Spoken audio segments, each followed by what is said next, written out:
Hey, it's Denise Graves, the Graves Group. I have Bill here today, and we're going to talk about what's happening in the market in 2022.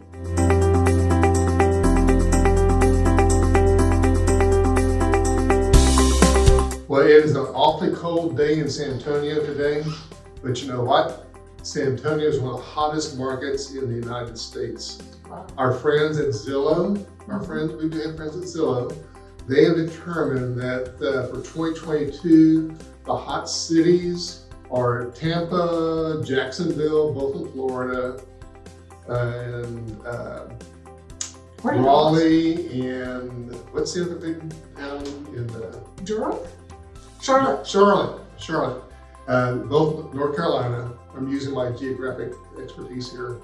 But Austin, no, not Austin, San Antonio. San Antonio is one of the top 5 hottest cities according to Zillow. Now, our friends in Austin were #1 last year, and Austin is great. We like Austin, right?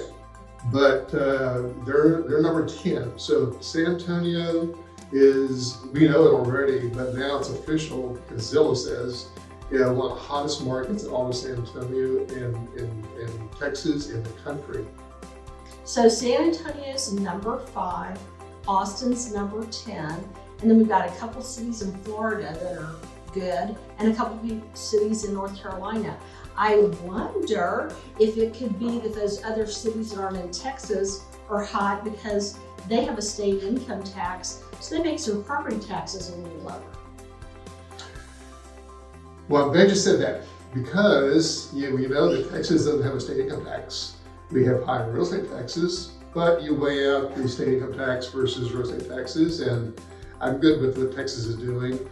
I am not a tax expert, but I don't think Florida has a state income tax. I think North Carolina does, but they're both great places to live, but why not live here instead?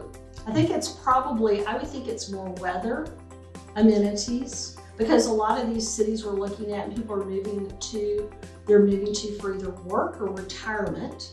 So I would think job opportunities may be a big deal in those cities, probably cost of living. The weather is always important. I mean, if you live in New York and you can't get out to go to work, suddenly these other places look great. And I have noticed that rates have gone up a little bit. You know, they've been saying they were going to, we all went, is it really gonna happen?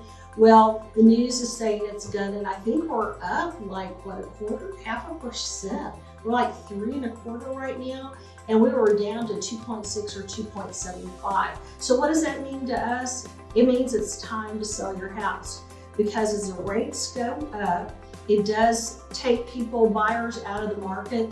That a half a point at certain price points really is the difference in somebody buying a house and not. And man, we had a house went on the market about the 650 range in Burning and was under contract in 12 hours. Now, we're not promising those results for you, of course, because all markets and houses and conditions are different, but there is still a super strong buyer market and inventory is low. So if you're thinking about selling, don't wait. If you're on the fence, it's gonna be spring soon. It's cold now, but it's got a lot of sunny weather, and we can shoot around dead lawns. So if you want to get your house on the market, call the local experts and let us help you make the move in 2022.